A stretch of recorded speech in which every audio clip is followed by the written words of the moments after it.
Welcome back to Real Women of Philadelphia. I'm Anna Olson and it's week 3 of 8, and that means it's time for entree recipes. And you know what? I have to pay you such a compliment.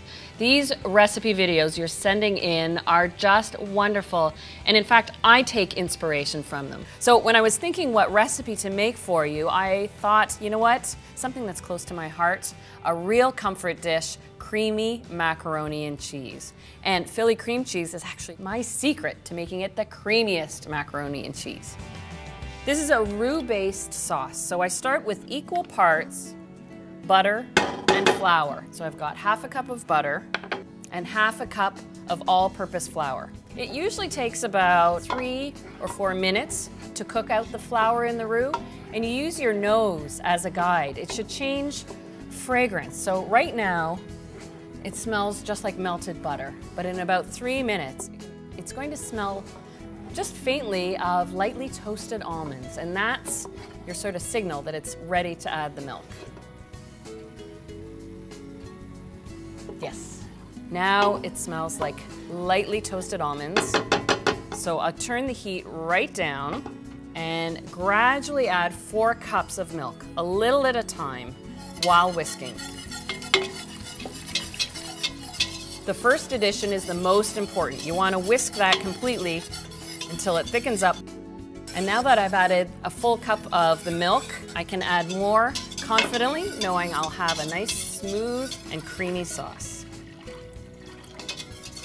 Now that I've got all the milk added, I'll add just a touch of ground nutmeg, 1/8 of a teaspoon. And this is where the cream cheese comes in.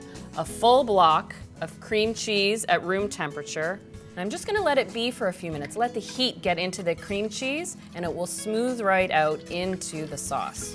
There, you can see how the cream cheese is smoothing out the sauce now. And I can turn up the heat. So I wanna make sure it's nice and warm to melt the other cheeses. So I've got the cream cheese for the creamy texture. I use sharp cheddar for that rich flavor, and then Swiss Gruyere.